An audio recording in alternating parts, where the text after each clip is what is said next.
Where are we going? The park. The park. Hi guys. Hi guys. Hello. Hey guys. Say we are We are going the park. the park. Hi guys. Andito kami ngayon sa center. Tingnan nyo. Walang katao-tao. Close lahat ang mga tindahan. Pupunta kami doon sa pinaka-center guys. Sa may monument. Titingnan namin kung may program ba. Kasi today is National Independence Day. Dito sa Poland. I think 100 years yata. Reminiscing the National Independence Day. Si Habi kahapon before siya umalis, hinang niya yung flag sa labas ng bahay. Come baby. Kaya we will celebrate for 1 week hanggang isang linggo. Makahang yung flag sa bahay sa labas. Ayan, ito yung rinig. So look like ito yung madalawa kong makulit-lit. Yes, he is sleepy. Sleepy. Dito guys, ito ay ice cream. Ice cream, what is that? Ice cream. Bar. Pumupunta kami na dyan ni Juliana. Pero ngayon, malamig na, wala ng ice cream guys. Close na yung ice cream. O tingnan nyo guys, may mga flag na Polish, Poland flag. Yung aking Juliana nakaupo. Naghihintay. Ihintay kami sa Słoneczka, chodź. Tu do słoneczka, tyle. Tu stoimy. Popatrz.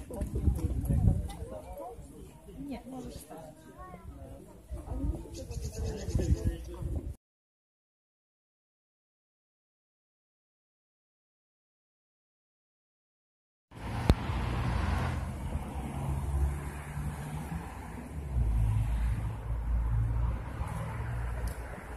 Yan yung school ni Juliana. Dito kami sa park, guys. Hindi na ako nakapaghintay ng ng celebration doon sa sa may monument. Nagwala na kasi si Juliana eh. Nagkatain na yung niya, yung leggings niya sa kakalikot niya, kaya medyo nainis ako. Umalis na lang kami. Ang tagal din kasi magsimula. Sa program is 11:30. Mag-aalas 12 na, hindi pa nagsisimula. Kaya dito na lang kami pumunta.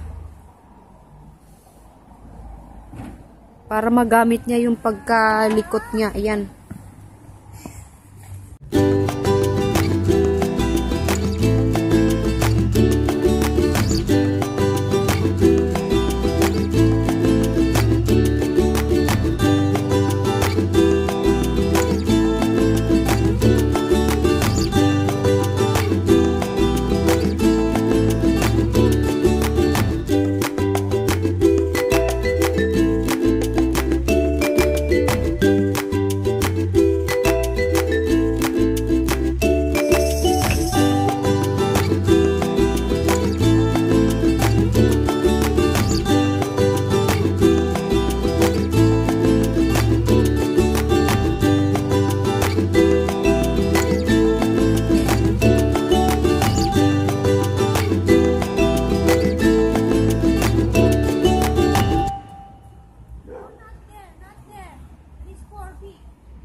Exercise ako ng konti, guys. Konti lang. Ayun na siya. Doon.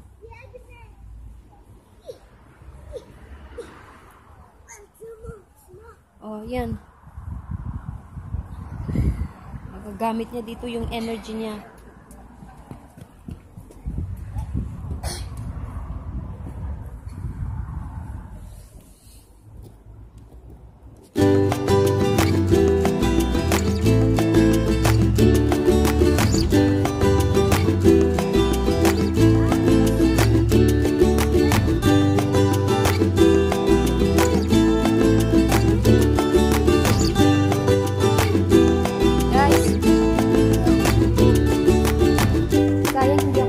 nakapag-record. Sorry guys, hindi ko nahintay yung ano nila, yung celebrate, yung paano sila mag-celebrate.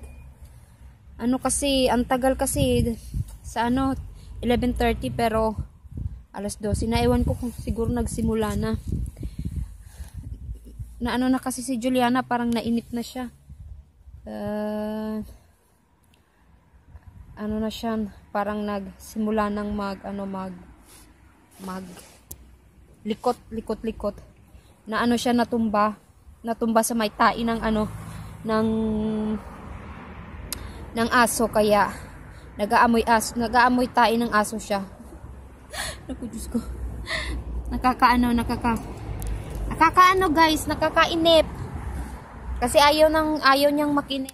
Magtatanong yung asawa ko mamaya kung pumunta ba kami.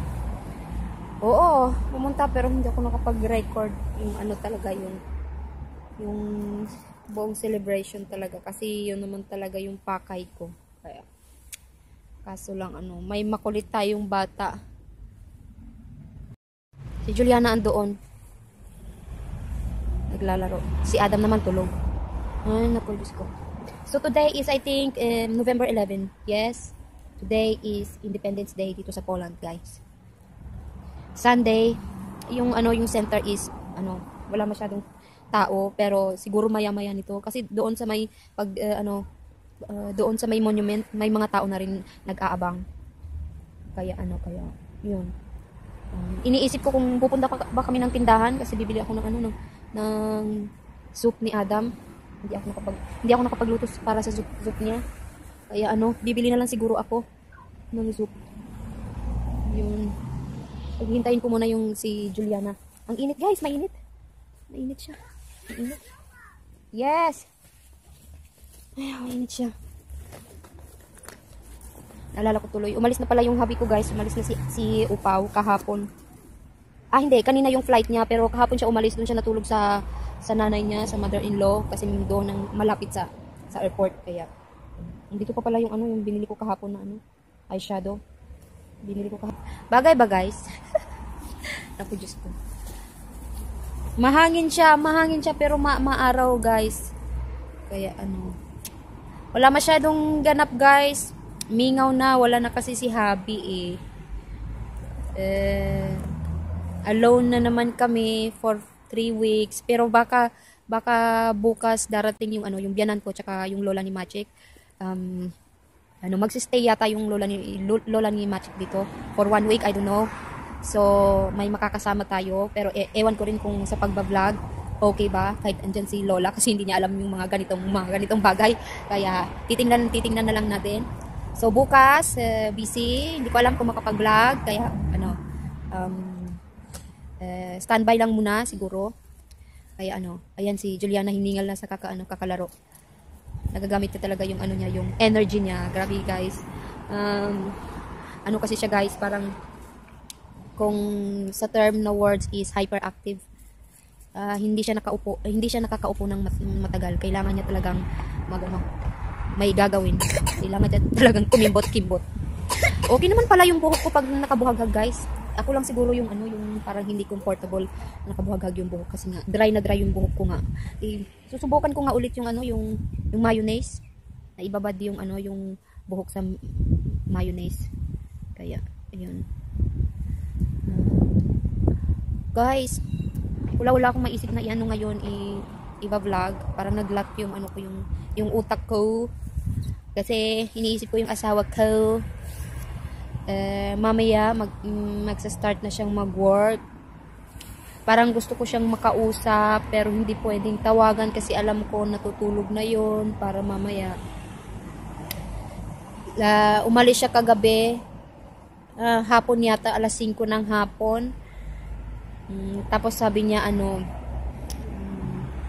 malungkot daw siya kasi ayaw niyang umalis. Hindi niya feel na umalis. Tapos yun. Tapos sinabi ko kanina sa kanya, kasi yung last vlog namin is yung yung dinner grill date namin, question and answer portion. Pero wala siyang question sa akin, guys. Kasi sabi niya wala siyang maisip na itanong. Kasi alam daw niya lahat. Kaninang umaga, tumawag siya, hindi ko nasagot. Tinawagan ko siya. Sabi niya dumating na daw siya sa sa Germany. Naghihintay na siya ng train para sa makarating sa lugar nila kung saan siya nakatira. Sinabi ko sa kanya na nag-message yung pinsan ko kasi doon sa video na yon may kami may tinanong siya sa akin kung sa Pilipinas ba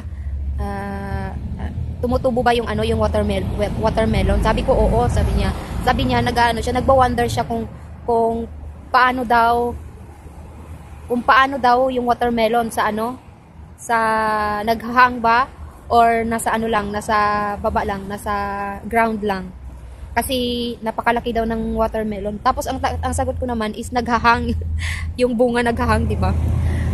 Yung pinag-uusapan namin watermelon, guys, pero yun yung nasa isip ko, watermelon. Pero yung imagine ko is pomelo. Kasi naalala ko sa pinsan kasi, sa lugar kasi ng pinsan ko, sa kapatid ng mama ko sa Nabunturan, kina Ate Ibet. Ate Ibet, hi! Salamat sa pagpanood. Shout out sa iyo. Salamat sa inyo. Naalala ko na may may mga tanim silang prutas. Yung pala yung tinutukoy ko is yung pomelo. Tapos na-describe ko kay Machik is what I mean for Machik is watermelon. Kaya sabi ko na nakahang yung watermelon. Kaya nagtaka siya, nakahang? Ang lalaki ng watermelon, kaya ba ng sabi halos nakipag-away pa ako. Sabi ko, oo. Kaya nagtanong ako sa na-ere ko doon na i-comments na lang down below kung kung nakahang ba yung nasa ibabaw, nasa itaas ba or nasa ground lang yung bunga. Dito pala yung school ni Juliana, guys. Ito yung school ni Juliana, maraming mga flag. Kaya yung tapos nag-message si Ate si Ate Ibet na sabi niya hindi daw lang daw, nasa ground lang daw yung bunga ng melon. Okay. Kaya sabi ko, ay mali pala ako. What I mean pala yung sinabi ko, pala yun, pomelo pala yun, naalala ko. Ay naku, Diyos ko, nakikipag-away pa si Lola. Ay naku, kaya kanina nang tumawag si Upaw, sinabi ko sa kanya na tama ka pala, yung yung watermelon pala nasa yung bunga nasa baba lang pala, wala sa taas. Tawa siya ng tawa, tapos sabi niya, nag-iimbento ka. Wala siguro sa inyo niyan. Sabi ko, hindi, meron, nahiya tuloy ako. Naku, Diyos ko. Ay, naku, Diyos ko. Guys, nag-i-enjoy talaga ako sa pagba-vlog. Sana yung mga hindi pa nakapag subscribe, tsaka nakapag-bisita ng aking vlog, hindi naman to masyadong parang talagang yung parang sikat na sikat, yung parang nagsisimula pa lang kasi. Sana mabisita niyo yung vlog namin. Alright. Okay.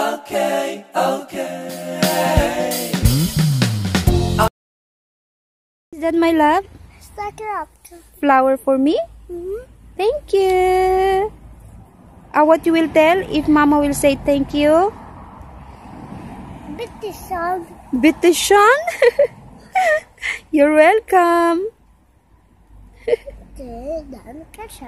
Danke schön. In Philippines, po Philippines ko, salamat.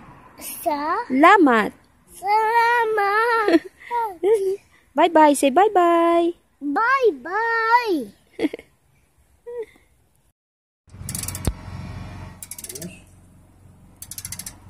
Чи нагрівачки?